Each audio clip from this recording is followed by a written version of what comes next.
I'm just very curious about this place. So can you tell me first of all why you call it the Republic of Corn? Yeah, for sure. Well, it all started with just the dream of preserving indigenous corn, because there is a type of corn that it's in danger to be extinct if we don't replant every year and every year. More and more agriculture people or farmers are growing hybrids or genetically modified seeds. So our own seeds are in danger. And this is how everything started. So from this idea, it slowly developed to just farming, and then we realized farming it's quite hard to make it profitable or that sustains itself just farming. So we decided to mix farming with showing this to the world, and then I studied some architecture with natural materials, so we decided to build a place where we can host people. Ah, these are oranges. Uh-huh. You can try later on. Yeah, I will try later. Wash it. Thanks. No chemicals. Wow, I can tell. So basically the corn is also like a symbol for to preserve something that Yes. you know it can die if you don't put effort in it. Definitely, yeah. It's actually our slogan. It's in corn we trust, because we believe that corn is one of the plants that adapt the most. And corn was domesticated in Mexico. Corn has been domesticated through hundreds of years. So, I mean, if we lose this genetics, it will be hard to take it back. This is lemongrass. Ah, this is lemongrass. Yeah, no, but this I mean is cocoa. Yeah, palm, coconut. for coconut. Nice. I don't know if you knew that, but the coconut is the biggest seed in the world. No, I didn't know. So that's a seed, See, which is the so this is a normal coconut, but then the seed comes from there. wow. I didn't know. It's the biggest seed in the world. Yeah, There is it's no quite bigger. big. My whole life I felt as a revolutionary. I always thought like we have to do something different for this world and try to change it. But living in the city, it was frustrating because you cannot change the system. I mean, you can try, but it's hard to change something that is already so set up. So at some point I said, okay, instead of fighting against something, let's fight on favor of something. So I came to the jungle, it started all here, and we're not fighting any system, we're just doing positive things.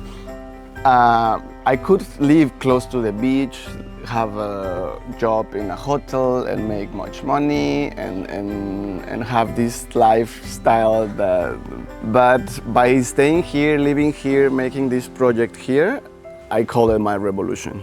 Like it's part of what we're doing. Putting a lot of energy, love, effort, money into something positive. This is the Mayan zone of Quintana Roo. This village, it's mostly populated by Mayans. Well, the mother language is Mayan, and they all sleep on hammocks, cook with wood.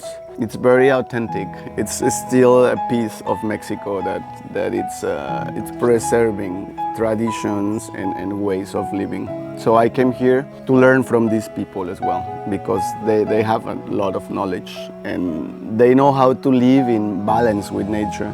It's the peninsula of Yucatan. Of Yucatan, yeah, Mexico. Yep. Yeah. I think here we feel more free and also more healthy and less stressed. And it's amazing. You will see how nature teaches you every day, even like without going to class, you know. And nature, it's the best teacher ever. So this is the father of the other two. You can tell it's the biggest. Yes, yeah, I can tell. Yeah. Like the alpha.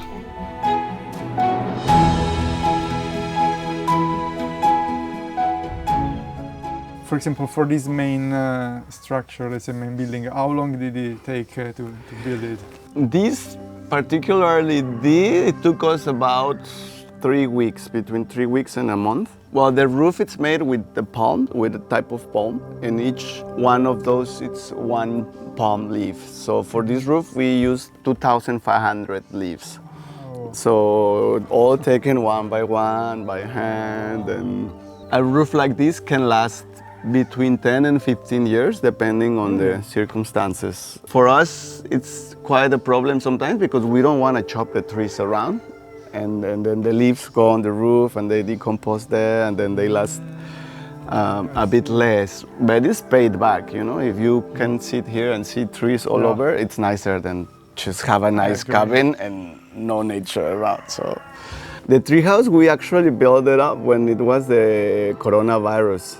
So we had to stay here. We invited the neighbors, and we kind of say, okay, let's make this project all together, and we all win, you know. And then that took us about 3.5 months, 4 months to finish that. That was a bit more like of a struggle. Yeah, it looks like that.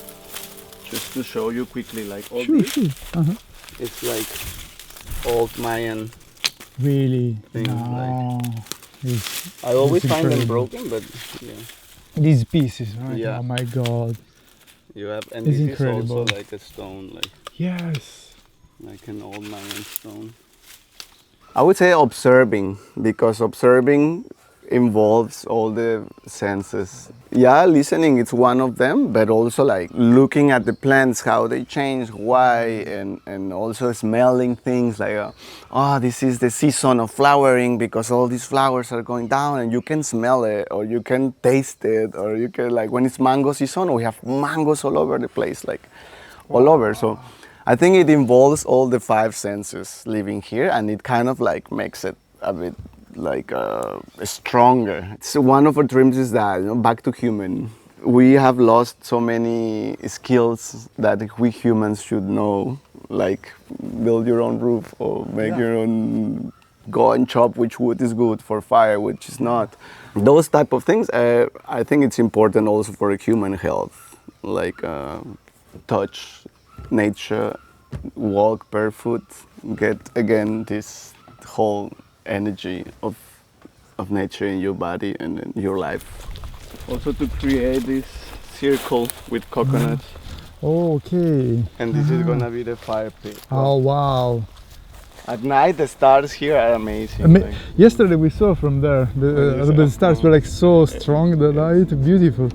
Yeah, definitely that gives us like a feeling of independence, because if at some point we can be more independent from the system, we still live out of the system, or we need it somehow. I think a good balance in between both, you know. When, as you said, in the cities probably we don't need to think about it. No one needs to think about making their own house because it's not necessary there. It's not what we learn or what we knew. But as soon as you just come into a place like this and say, like, okay, this is like, especially if you come without the finance or the money to just come and build a huge castle, and then that's when you have to think, okay, let's figure it out, you know. And I think it's incredible too, the way that you can feel in a nature house. Here, for example, everything is built with wood, and the roof it's palms.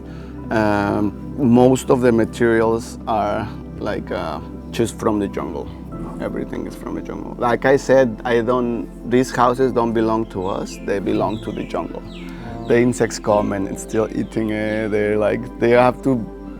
Somehow you have to replace it because they're not gonna last 100 years for the next generation, but you can teach your kids to build their own houses. So that's what it really should survive, the knowledge. Oh wow, no, beautiful. Beautiful.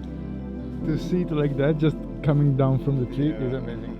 Well, since probably many other people in the world will see this, or other people might see it, so it would be cool for them to know that this place is open for anyone, for everyone. If people want to come to give us a hand and volunteer and stay 1 week or 2 weeks, we're open for that. We have certain platforms that we're working with. Workaway, World Packers, you can find us there. Okay, thanks, Victor. You're It's very welcome. nice. In corn we trust. In corn we trust. I have it here. Yeah, show the in corn we trust. I remember I saw like some photos. Amazing.